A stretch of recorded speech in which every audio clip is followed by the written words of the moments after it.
une meilleure démocratie. Chez nous, on veut plus. Et donc, nous devons, à chaque pays, adapter sa démocratie à ses réalités. Mais l'essentiel, c'est que nous soyons un pays démocratique, que les responsables à tous les niveaux soient élus, qu'ils le soient au suffrage direct ou indirect. L'essentiel, c'est d'être élu. En tout cas, les sénateurs ne sont pas moins sénateurs par le fait d'avoir été élus par les députés provinciaux ou ne produisent pas un travail de moindre qualité parce qu'ils ont été élus au suffrage indirect. Donc, la qualité des responsables n'est pas fonction du mot direct ou indirect des élections, mais de la crédibilité des personnes qui ont été élues. Et cela, en tout cas l'exemple du Sénat, doit nous faire réfléchir. Voilà, alors autre question qui divise la classe politique, François Zékoué, est celle de savoir est-ce que la CENI devrait privilégier ces élections municipales, locales et urbaines au moment où jusqu'à ces jours nous avons des élus de 2006? Oui, je l'ai dit au départ, nous devons avoir l'habitude de nous remémorer les réactions des hommes politiques dans les passés récents. Je vous dis, quand on a organisé les élections présidentielles et législatives en 2006, tout le monde disait « nous devons commencer par la fondation. Nous devons commencer par la base parce que les élections les plus importantes sont celles de la base. Et nous devons à tout prix, je l'ai dit encore une fois ici, enlever les responsables locaux qui sont nommés, ils doivent être élus. » Et donc, aujourd'hui que tout le monde est d'accord avec cela, il ne manque pas de personnes, et particulièrement celles qui, à l'époque, clamaient haut et fort que cela était indispensable, sont eux aujourd'hui qui commencent à dire non, nous devons commencer par les élections provinciales et sénatoriales. Mais depuis qu'on a eu les élections en 2011, on ne les a pas entendus élever la voix par rapport à cette question. Aujourd'hui, qu'on programme les élections locales, ils sortent de leurs réserves pour dire qu'il faut d'abord les provinciales. Qu'est-ce qui motive cette urgence? Parce que nous estimons que les provinces sont gouvernées aujourd'hui et qu'au niveau de la base, par contre, il se pose un sérieux problème où nous avons besoin des responsables locaux crédibles. Et la crédibilité viendrait des élections. Mais si 6 mois après, on organisait les élections provinciales, où est le mal? Parce que la question qui bloque les élections provinciales aujourd'hui, c'est d'un, la question des moyens, de deux, la question de la loi. Parce que, comme je viens de vous dire, il y a un sentiment presque général dans la classe politique qui voudrait que les élections provinciales se fassent sous un mode de scrutin indirect. Et donc, cela doit entraîner une modification de la loi électorale et de la Constitution. Cela n'est pas encore fait. Et donc, on doit quand même avoir un minimum de patience pour que tout se passe correctement. Et donc, nous sommes sereins, nous estimons que la décision qui a été prise par la CENI, et je le répète encore une fois, la CENI qui est composée de la société civile, de la majorité et de l'opposition, a une crédibilité en ce sens que tout le monde se trouve représenté. J'ai beaucoup de respect pour tous les responsables de l'opposition qui sont dans la CENI et je ne peux pas m'imaginer que ces personnes-là soient des bois de résonance pour une grande majorité. Encore que ce n'est même pas la majorité qui dirige la CENI, c'est la société civile. Et donc, nous devons nous faire confiance et estimer que la décision qui a été prise par nos délégués à la CENI est une bonne décision prise dans un consensus entre partis et que cela est pour le bien de la nation. Voilà. Alors, que dire exactement des partis politiques, surtout vos collègues d'opposition qui pensent que ces calendriers est incohérent et surtout qu'ils ont dit avant que le scrutin direct, privilégié, direct ou indirect, c'était beaucoup plus avantageux pour la majorité présidentielle. Aujourd'hui, ils jugent le calendrier incohérent. Quelle lecture faites-vous exactement de cette situation? Mais je crois que c'est des faux fuyants. Parce que si aujourd'hui, par exemple, on ne fait pas des élections locales, les responsables à la base sont des responsables nommés par les pouvoirs en place. Et donc, logiquement, cela pourrait être, si on se met de leur côté, plus favorable à nous. Et donc, le fait d'aller aux élections locales ne garantit à rien que c'est les élus de la majorité qui vont gagner les élections. Parce que pour eux, être responsable à la base favorise d'une manière ou d'une autre l'élection de telle ou telle obédience, ce qui est faux du reste. Alors, dire que le fait de commencer par telle élection plutôt que telle autre pourra avantager les uns ou les autres, ou le mode de scrutin, comme vous avez dit, indirect, n'a aucun sens. Parce que du point de vue du suffrage universel, le président de la République a eu le plus de voix. Du point de vue législatif, nationale qui est un suffrage universel direct. La majorité a eu plus de voix. Et donc, si nous allons aux élections provinciales par les modes de scrutin universel direct, nous allons, par la voie des conséquences, si la population continue à nous témoigner la même confiance qu'elle avait vis-à-vis de nous en 2011, nous allons gagner les élections. Donc, ce n'est pas le mode d'élection qui peut nous avantager ou nous avantager au niveau de la majorité présidentielle parce que nous restons les plus populaires au niveau de la République du Congo. Voilà. Alors, actuellement, quelle sera l'implication de la classe politique pour la réussite de ces élections futures? Comment est-ce que vous devez vous impliquer exactement? Je crois que la classe politique congolaise doit mûrir et apprendre à tirer les conséquences de leurs choix. Si aujourd'hui, les rapporteurs de la CENI et de l'UDPS, si un membre de la plénière et de l'UNC et d'autres qui sont dans la CENI, il y a 11 membres, je ne retiens pas qui est de quel parti, ça veut dire qu'ils ont fait confiance à leurs délégués et que ce calendrier qui vient être publié a été tout au moins discuté dans leurs quartiers généraux et qu'ils ont donné leur assentiment. Si ils ont l'impression que ce calendrier leur a été imposé par le société civile dirigé par Malou Malou, nous devons tirer les conséquences.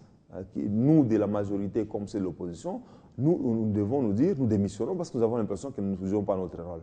Mais je crois que nous, au niveau de la majorité, nous avons assumé. Nous avons accepté ces calendriers parce que nous estimons que c'est un calendrier réaliste.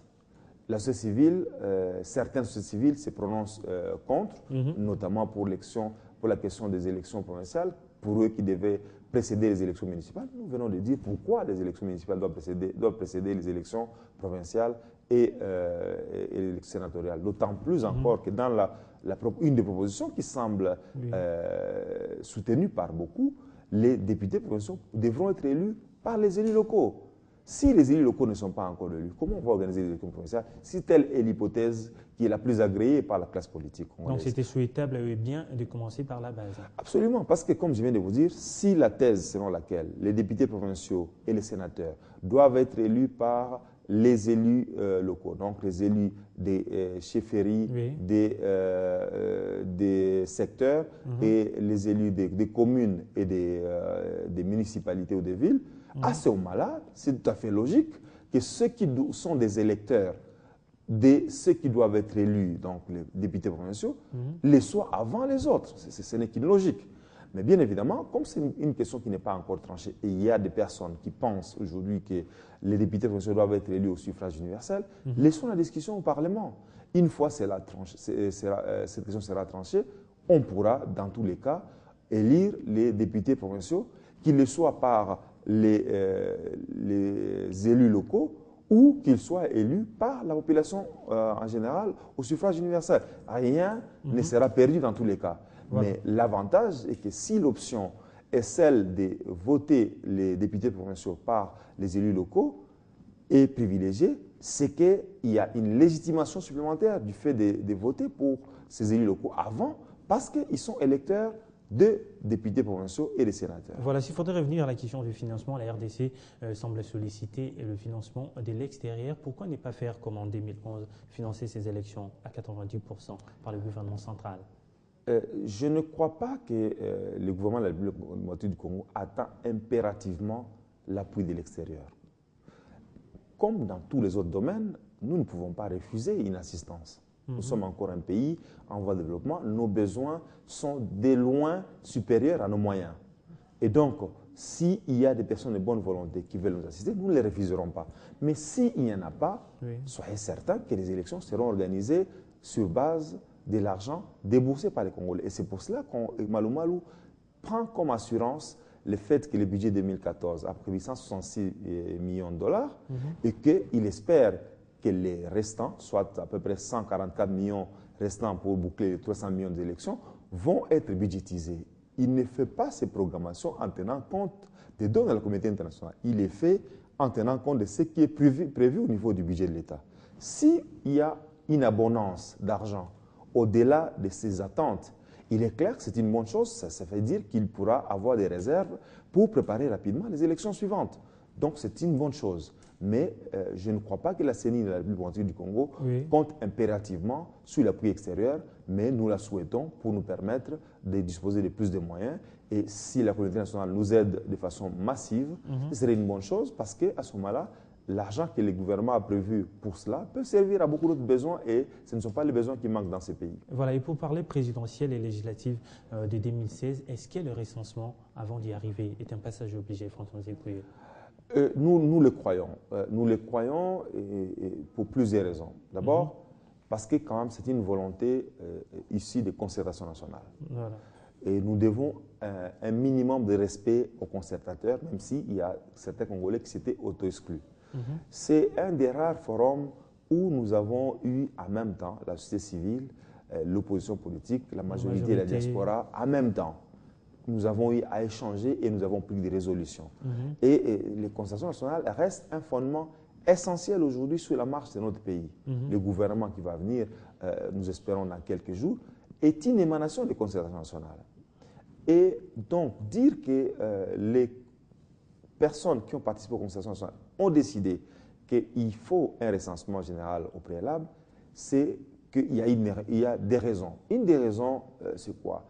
Aujourd'hui, avec nos cartes des électeurs, tout le monde en a.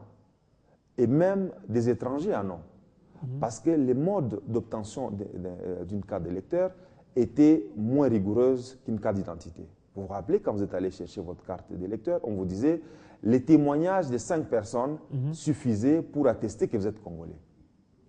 C'est trop simpliste.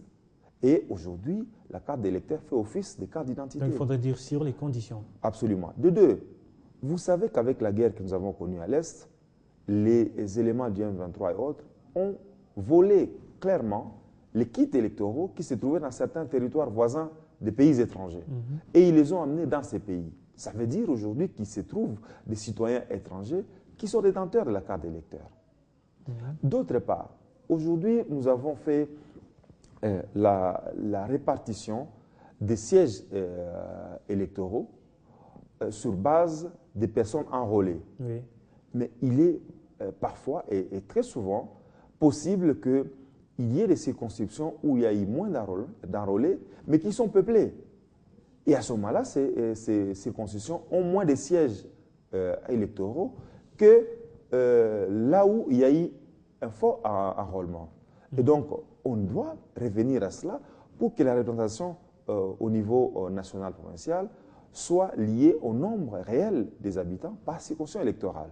Et donc, il y a autant, on peut développer autant de raisons qui feraient que les recensements soient un élément essentiel pour connaître tous les citoyens congolais en âge de voter, mais aussi tous les citoyens congolais. Au-delà des ambitions électoralistes, il y a d'autres avantages, bien évidemment, du point de vue économique, démographique, qui militent pour un recensement général, en se souvenant que les derniers recensements scientifiques dans notre pays datent de 84, probablement avant que vous ne soyez né. Pas du tout, mais certainement. Alors, s'il faudrait savoir, François Nzékoué, et quelques années, les élections, c'est donc dans quelques années. Est-ce que dans votre camp, la majorité présidentielle, vous vous préparez déjà pour affronter ces épreuves? Absolument, nous préparons tous les jours. Et vous savez que pour ce qui concerne mon parti, nous sommes allés à Mbandaka il y a quelques jours pour pouvoir planifier comment nous allons participer à ces élections. Les gens nous ont prêté des intentions, que nous sommes allés là-bas pour modifier la Constitution, libre à eux de penser ce qu'ils veulent, mais nous sommes allés à Mbandaka pour nous préparer aux élections locales, urbaines et municipales, et provinciales, sénatoriales et des gouverneurs, et plus tard les élections nationales au niveau des législateurs nationaux et du président de la République. Donc, nous sommes chaque jour prêts. Et nous, à chaque vacances parlementaires, les députés de la majorité sont à l'air fief pour pouvoir sensibiliser la population, les éduquer, les instruire sur comment les élections vont se passer. Et donc, nous sommes sereins et nous sommes prêts à aller aux élections à tout moment. Que les gens ne s'abusent pas, qu'ils ne s'imaginent pas que la majorité a peur des élections et encore que j'entends les gens parler de l'alternance politique dans ces pays, comme si aux prochaines élections, la majorité est condamnée à perdre. Et ça, je doute très fort, tenant compte de notre organisation à nous et de la désorganisation dans les autres camps. Nous sommes prêts à gagner toutes les élections locales, municipales, provinciales, sénatoriales, législatives nationales et présidentielles quand celles-là seront organisées. Voilà, merci.